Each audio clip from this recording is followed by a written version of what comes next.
Gloire à Jésus. Bien-aimé dans le Seigneur, Augustine Bosson, je voudrais avec vous partager un message d'encouragement, un enseignement très important. Très rapidement, je vais le faire. Notre mission aujourd'hui, c'est le thème. Notre mission aujourd'hui, quelle est la mission que notre Seigneur nous a assignée? La mission de Jésus-Christ est aujourd'hui notre mission. Pourquoi, bien-aimé, est-ce que je fais ce message? On dit souvent connaître notre mission pour être mieux préparé. Lorsque nous connaissons notre mission en tant que chrétiens nés de nouveau, en tant qu'Église, en tant que croyants, nous serons mieux préparés. Alléluia. Il est dit souvent, ne pas préparer son succès, c'est préparer son échec. Si tu ne prépares pas ton succès, sois sûr que, bien-aimé, tu prépares ton échec. Dans le livre d'Ésaïe 61, chapitre 61, verset 1, il est écrit « L'Esprit du Seigneur, l'Éternel, est sur moi, car l'Éternel m'a oint pour porter de bonnes nouvelles aux malheureux. Il m'a envoyé pour guérir ceux qui ont le cœur brisé, pour proclamer aux captifs la liberté et aux prisonniers la délivrance. » Voici ici le décor. C'est la mission du Seigneur Jésus-Christ de Nazareth. Lorsque nous lisons ce verset, nous avons trois grosses idées qui se dégagent. Le Seigneur est venu sur cette terre des hommes pour proclamer la bonne nouvelle de ce qu'on appelle aujourd'hui l'évangile de Christ. Il est venu pour proclamer l'évangile, il est venu pour guérir. Dieu le Père l'a envoyé pour guérir et pour délivrer. Et c'est cette mission qu'aujourd'hui Jésus-Christ nous a laissée.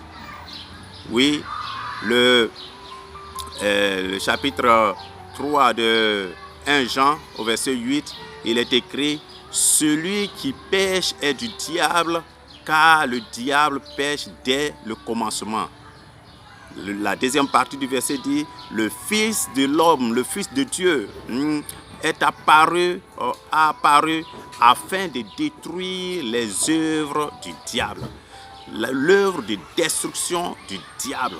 C'est pour cela que le Seigneur est apparu. Comment pouvons-nous, bien-aimés, continuer le ministère de destruction des œuvres de Satan aujourd'hui? Comment pouvons-nous continuer cela? Le ministère de détruire les œuvres de Satan. Bien-aimés, Dieu nous appelle. Dieu nous appelle aujourd'hui comme Église. Dieu nous appelle aujourd'hui comme croyants nés de nouveau pour dire au diable, assez, c'est assez. Laisse les enfants de Dieu vivre leur vie. Laisse les enfants de Dieu vivre en paix. Dire aux toxicomanes, dire aux alcooliques, dire aux pécheurs, dire aux criminels, aux personnes blessées, aux personnes malades et aux personnes qui sont dans le besoin, les personnes orphelins, veuves, des personnes stériles qui ne peuvent pas enfanter. Dire à tout cela, assez, c'est assez, diable, Satan, laisse-les partir, laisse-les vivre leur vie. Ça, c'est notre mission. L'œuvre de destruction des œuvres de l'ennemi qui ne veut pas que les enfants de Dieu vivent heureux en paix sur cette terre. La Bible dit, le diable est descendu sur cette terre, malheur à vous. Et nous vivons dans un système géré par le diable. Et donc, nous, les enfants de Dieu, notre mission, c'est la mission du Seigneur Jésus. Alléluia. Et Jean 20, verset 21 nous dit, Jésus leur dit de nouveau, la paix soit avec vous. Comme le Père m'a envoyé, moi aussi, je vous envoie. Dieu nous envoie. Jésus-Christ nous envoie.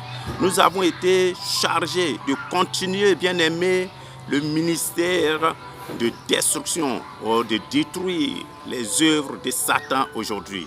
Ça, c'est la mission que Jésus-Christ nous a donnée. Il dit, je vous envoie. Alléluia. Et cette mission est claire lorsque nous lisons dans Marc 16, verset 15, 16, 17, 18.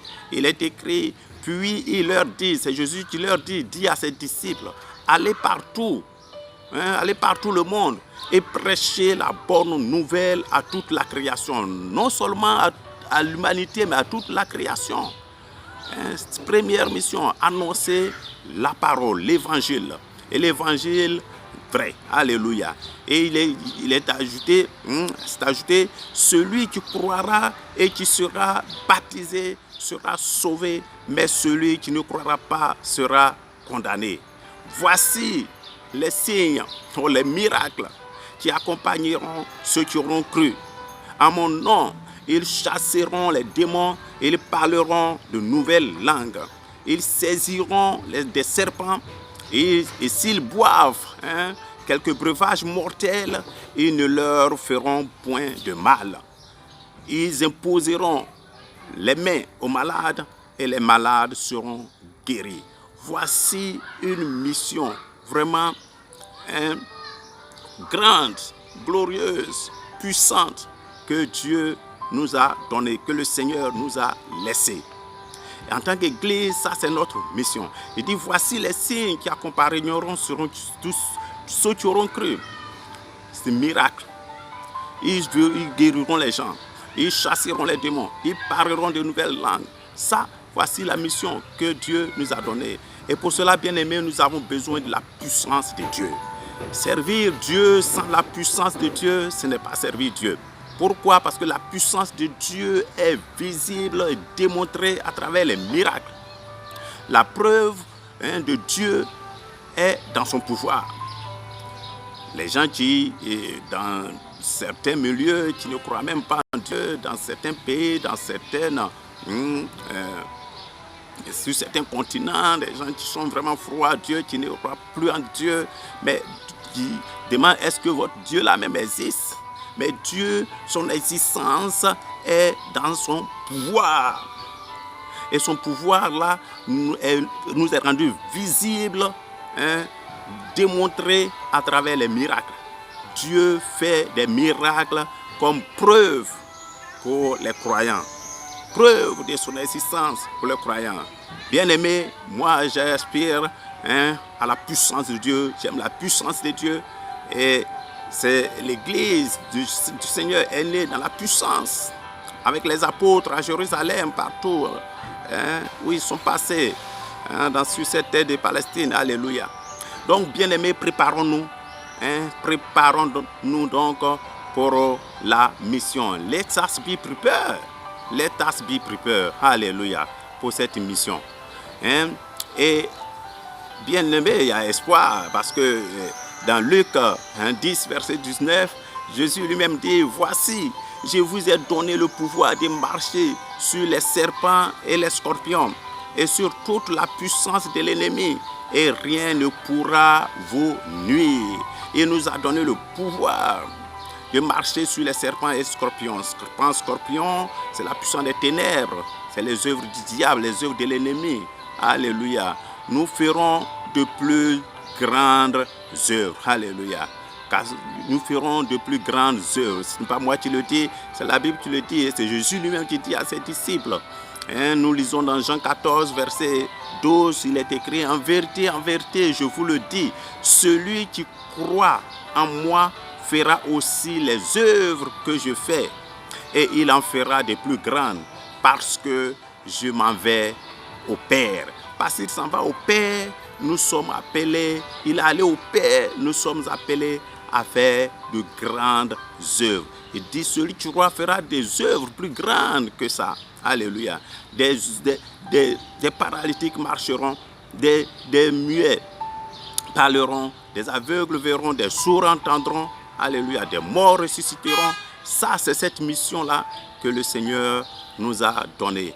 Et aujourd'hui, on le voit dans l'Église. L'Église du Seigneur est vivante. Malgré tout ce qu'on peut raconter, l'Église du Seigneur est l'Église du Seigneur. Alléluia. Là où les miracles se produisent, là où la parole, comme ce qu'on appelle le full gospel, est prêchée. Parce qu'il y a l'évangile et il y a le plein évangile. Et l'évangile, c'est la littérature que les gens peuvent prêcher, que tout le monde peut prêcher. Alléluia. Celui qui est littéraire et celui qui est intellectuel, qui comprend, il prend la Bible, il lit et il peut l'interpréter, il peut le prêcher. Il peut prêcher la parole. Mais la parole, l'évangile, le plein évangile, c'est l'évangile accompagné des signes et des miracles. Et c'est ce que le Seigneur nous a laissé. Bien-aimés, voici le court message, la courte exhortation que je voudrais vous donner. Notre mission aujourd'hui, c'est la mission que le Seigneur Jésus nous a laissée. Il est venu pour ces choses principales, annoncer la parole, l'évangile, guérir les malades et délivrer tous ceux qui sont captifs de l'ennemi. Ça, c'est notre message et notre prière, que Dieu fasse que nous aussi, nous opérons dans cette dimension, car c'est à cela qu'il nous a appelés. Bien-aimés, que le Seigneur vous bénisse d'avoir écouté ce message, que ce message vous encourage dans votre foi chrétienne, dans votre ministère, et que nous tous, nous aspirons, comme Paul le dit, aux dons spirituels, aux dons les meilleurs pour l'avancement du royaume de Dieu. Nous sommes tous engagés dans cette bataille pour faire avancer le royaume de Dieu. Que le Seigneur vous bénisse au nom de Jésus. Amen.